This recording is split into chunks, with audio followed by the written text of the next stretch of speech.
Americans. That's a major milestone in our vaccination effort. We are laser focused on getting more Americans vaccinated. At the same time, we're doing everything we can to help vaccinate the world. It's the right thing to do. This virus knows no borders, and stamping out the virus everywhere protects our health and our economy here at home.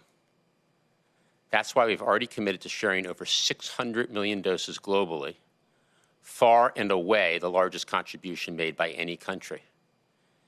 And in just the past 10 days, we've shipped millions of doses internationally, including to Mexico, Vietnam, Honduras, South Africa, and the Philippines. In total, we've now shipped over 130 million doses to 90 countries. According to the UN, the United States has donated more doses than all other countries in the world combined. We can and we will do even more. And to that end, an important part of our efforts is increasing vaccine manufacturing capacity here at home and in other countries around the world. Increasing vaccine manufacturing requires investing across the whole supply chain, from lipids to bioreactor bags to vials to syringes. Over the past several months, we've done exactly that. Thanks to the actions we've taken, including the President's use of the Defense Production Act, we have significantly accelerated production of critical vaccine manufacturing equipment, inputs, and supplies. And we've expanded fill-finish lines at factories so we can get vaccine doses into vials faster and at a larger scale. These actions have paid off as American companies have significantly increased their capacity to produce vaccines for the U.S. and for the world, including those 500 million doses of Pfizer we have pledged to purchase and donate to the lowest income countries in the world. Today, we're taking another step to expand U.S. manufacturing of critical vaccine inputs, a nearly $3 billion investment in the vaccine supply chain.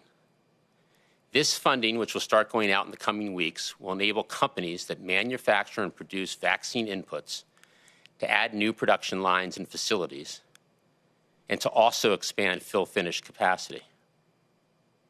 This $3 billion investment in our vaccine supply chain will create thousands of good-paying American jobs, help us deliver on the President's commitment to be the arsenal of vaccines for the world, and strengthen our long-term capabilities to respond to future threats.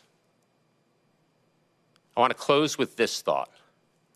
We're doing everything in our power to ensure everyone, both here at home and around the world, has access to vaccines, because more vaccinations are how we end this pandemic. So if you are unvaccinated, our message is simple. Don't wait any longer. Do your part. Visit vaccines.gov or text your zip code to 438-829 to find a site near you. And please, please go get vaccinated today. With that, over to Dr. Walensky. Thank you, Jeff. Good afternoon. Let's begin with an overview of the data. Our 7-day average is about 149,000 cases per day, and the 7-day average of hospital admissions is about 12,000 per day. Our 7-day average of daily deaths has increased to 953 per day. Today, I want to focus on COVID-19 and children, and importantly, what we can do to protect them. As a mother of 3 and as a physician, I deeply care about keeping our children safe at home and at school. Tomorrow, CDC will publish 2 new studies in the MMWR that specifically look at COVID-19 and children. These studies compare pediatric cases, emergency room visits, and hospitalizations during the prior winter surge when vaccination rates were low, with this summer when adult and adolescent vaccination coverage is increased and the Delta variant is the dominant variant. Both studies, one thing is clear. Cases, emergency room visits, and hospitalizations are much lower among children in communities with higher vaccination rates. Vaccination works. The first study analyzed data from hospitals in 99 counties across 14 states and found that the hospitalization rate among unvaccinated adolescents, those aged 12 to 17, was nearly 10 times higher than that among fully vaccinated adolescents during the month of July. The second study looked at national cases, emergency room visits, and hospitalizations, and found that in August 2021, the rate of hospitalization for children was nearly 4 times higher in states with the lowest overall vaccination coverage when compared to states with high overall vaccination coverage. Both of these studies included data from the past 2 months when the Delta variant became the predominant variant across the country. As cases were increasing throughout July and August, the number of children getting sick with COVID was also increasing. From late June and to mid-August, in the context of low community vaccination coverage and the rapid spread of the Delta variant, cases for children and adolescents 17 and under increased by nearly tenfold, which aligns with the increase seen for the general population. And although we are seeing more cases in children and more overall cases, these studies demonstrated that there was not increased disease severity in children. Instead, more children have COVID-19 because there is more disease in the community. What is clear from these data is community-level vaccination coverage protects our children. As the number of COVID-19 cases increase in the community, the number of children getting sick, presenting to the emergency room, and being admitted to the hospital will also increase. I want to emphasize 3 important points to protect our children. First, we must continue to vaccinate all of those who are eligible to protect our younger children from disease. Communities with high vaccination coverage are seeing lower pediatric cases and hospitalizations. Second, wearing a mask in public indoor settings and continuing to practice the prevention strategies we know work are important to prevent further increases in cases and hospitalizations, especially for those children too young for the currently available vaccines. And third, with case rates in children high, it is important for schools to follow CDC guidance and ensure that all students, teachers, staff, and visitors to schools wear masks and that there are additional layers of protection in school. We know what we need to do to protect our children. Get vaccinated, wear masks, and follow CDC guidance. We must come together to ensure that our children, indeed our future, remain safe and healthy during this time. Thank you. I'll turn things over to Dr. Fauci. Thank you very much, Dr. Walensky. I'd like to spend a couple of minutes now going over recent data from Israel supporting the rationale for COVID-19 booster shots. So on the next slide, we see new PCR positive infections and new severe COVID cases in fully vaccinated people during the Delta wave in Israel from June 1st up to, in this case, August the 1st. So clearly, Delta is dominant and is responsible for new cases, including severe disease. Next slide.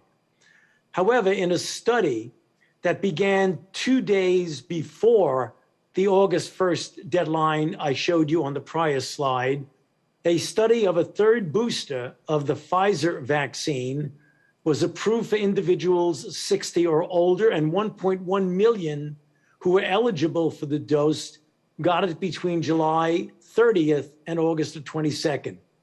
And a rather substantial positive impact was seen. 12 days or more after the booster dose, there was a greater than 10-fold diminution in the relative risk of both confirmed infection and severe disease. And in this paper by Baron et al., on the next slide, the individual data are shown. So if you go from left to right, the bottom dotted line is the dashed line represented no additional protection. On the vertical axis is the fold reduction in risk of 3 doses compared to 2 doses.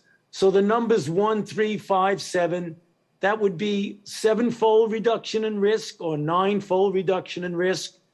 And if you eliminate the 1 and the 2, which is probably bias there, psychological bias, and look at what happens from day 3, 4, 5, 6, and on.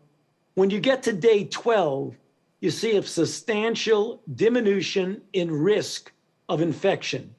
And in fact, that represents here about 1 million individuals who received their third dose. And if you look all the way on the right, you see about a 10, 11, or 12% reduction. Next slide. Looking at it in another way, in a different study, when you looked at the reduction in the odds of testing positive comparing 2 doses versus 3 doses of the Pfizer vaccine.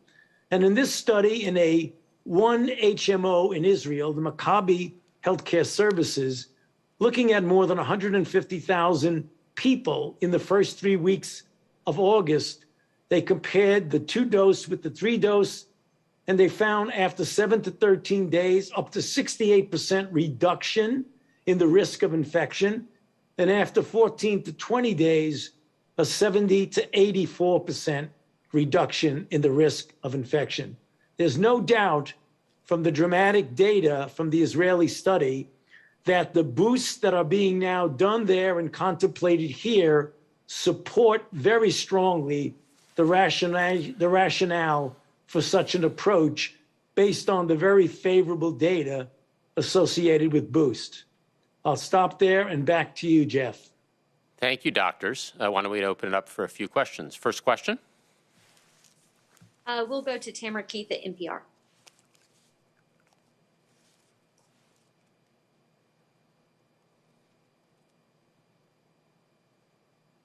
Thank you. A little delay in the unmuting.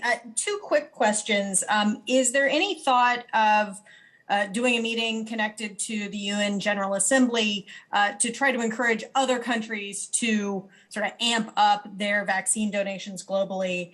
And then I know there's been some question about whether the FDA approval, full approval of the Pfizer vaccine has actually had a measurable impact on people getting their first doses. And I'm wondering if you have any new or additional data on that. Dr. Walensky on the second question, and then I'll come back to Unga.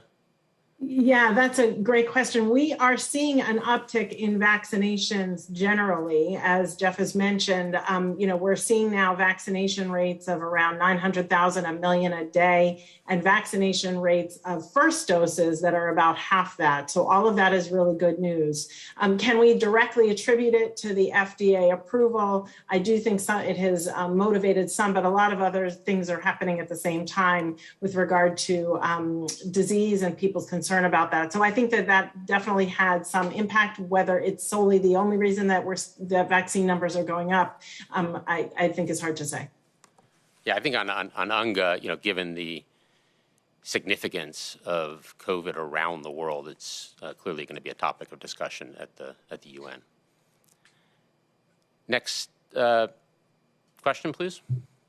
We'll go to Cheryl Stolberg at the New York Times.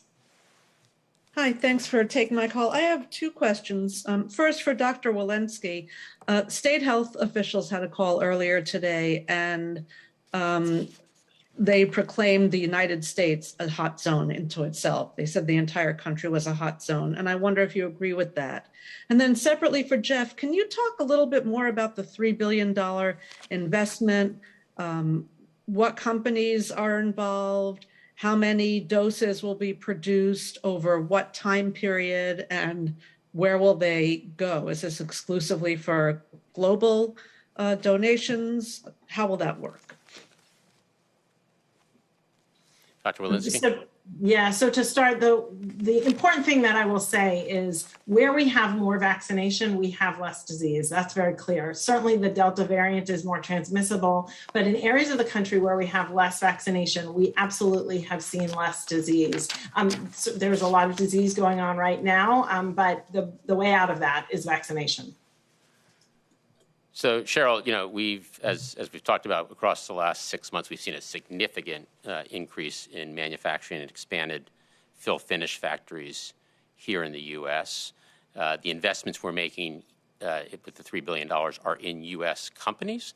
However, that will expand their capacity for critical supplies, things like lipids, bioreactor bags, tubing, needles, syringes, new plants for rubber and protective gloves. So we're also looking at PPE. The specific companies have not been chosen. That'll be done through the contracting process, which will start across the next several weeks. Next question, please. Go to John Cohen at Science Magazine. Hi, thanks for taking my question. Just want to follow up on the question of boosters and the impact that the U.S. government decision might have on other countries. Obviously, the U.S. government is donating a tremendous amount, but there's a concern that other countries are going to use boosters widely, following the lead of the United States, and are not going to be donating much of anything. Do you have any concern that the U.S. government is sending a message to other countries that will widely use boosters, even in groups younger than 60, and not be increasing donations at all? Dr. Fauci? Well, John, I would hope that the countries that are boosting their populations similar to what we are understand the importance of the global necessity to essentially suppress this at a global level. And that's the reason why the United States is setting the example. As Jeff had mentioned, we have given 130 million doses to 90 countries. We will be giving 200 million before the end of the year and another 300 million by June of 2022. And we will continue to help increase the capacity of companies to be able to produce doses for the rest of the world. So I understand your concern, but I hope that the example that the United States is showing will in fact be followed by other developed nations that do have the capability and the resources to contribute to the doses for the rest of the world. I think that captures it well. I think what we can do both. We can protect the American people and contribute to the world as we are leading the world in vaccine doses donated. And to go back to Cheryl's previous question, the investments we're making, the $3 billion, will expand U.S. manufacturing, both for doses here in the U.S. and to give to the world and export to the world. Next question. We'll go to Zeke Miller at the AP. Thanks for doing this. Regarding, maybe that's for Dr. Fauci, you mentioned the studies in Israel. We've seen the Israeli government require people to get a third dose of the vaccine to be considered fully vaccinated. Do you expect a similar change in the United States that that a third dose after that 8-month waiting period will be required to be quote unquote considered fully vaccinated and enjoy the privileges of the freedoms that provides? And then sort of a broader question, and maybe for Jeff, should we expect the same level of national campaign to give people that third dose of those 2-dose vaccines? We saw so much over the last year, reminding people that just 1 dose of those shots wasn't enough. You needed the second. Should we expect sort of the same level of engagement to encourage people to get the third? Well, regarding your first question, the determination whether something is now constitute fully vaccinated, I will leave that up to the FDA when they get the data on the 3 doses to make that a determination, and then ultimately a recommendation from the ACIP to the CDC so that it's recommended. But I must say, from my own experience as an immunologist, I would not at all be surprised that the adequate full regimen for vaccination will likely be 3 doses. And the reason I say that is that it's very clear when you give a prime and maybe a second shot as a boost, but give the immune system enough chance to mature in both affinity maturation and maturation of the B cell repertoire, it is entirely understandable why the results that I just reported from the Israeli boosters are so dramatic. And we all hope, and I believe we have good reason to believe, that that only will not be a strong response, but that it will actually be durable. And if it is durable, then you're going to have very likely a 3-dose regimen being the routine regimen. But we'll just have to wait to make sure that that's the case when the data get presented to the FDA. And Zeke, on your question about the national campaign, working with our partners at the state and local level, the federal pharmacy, that intensity of the operation to get people their first dose, their second dose, and there still are tens of millions of people who haven't started their vaccination regimen, and you know how important that is, and we talk about it all the time. Same as Dr. Fauci just said, once the FDA and ACIP make their recommendations on boosters, that same intensity of operations and coordination and partnership will be applied to the booster campaign. Next question. Our last question will go to Carl O'Donnell at Reuters.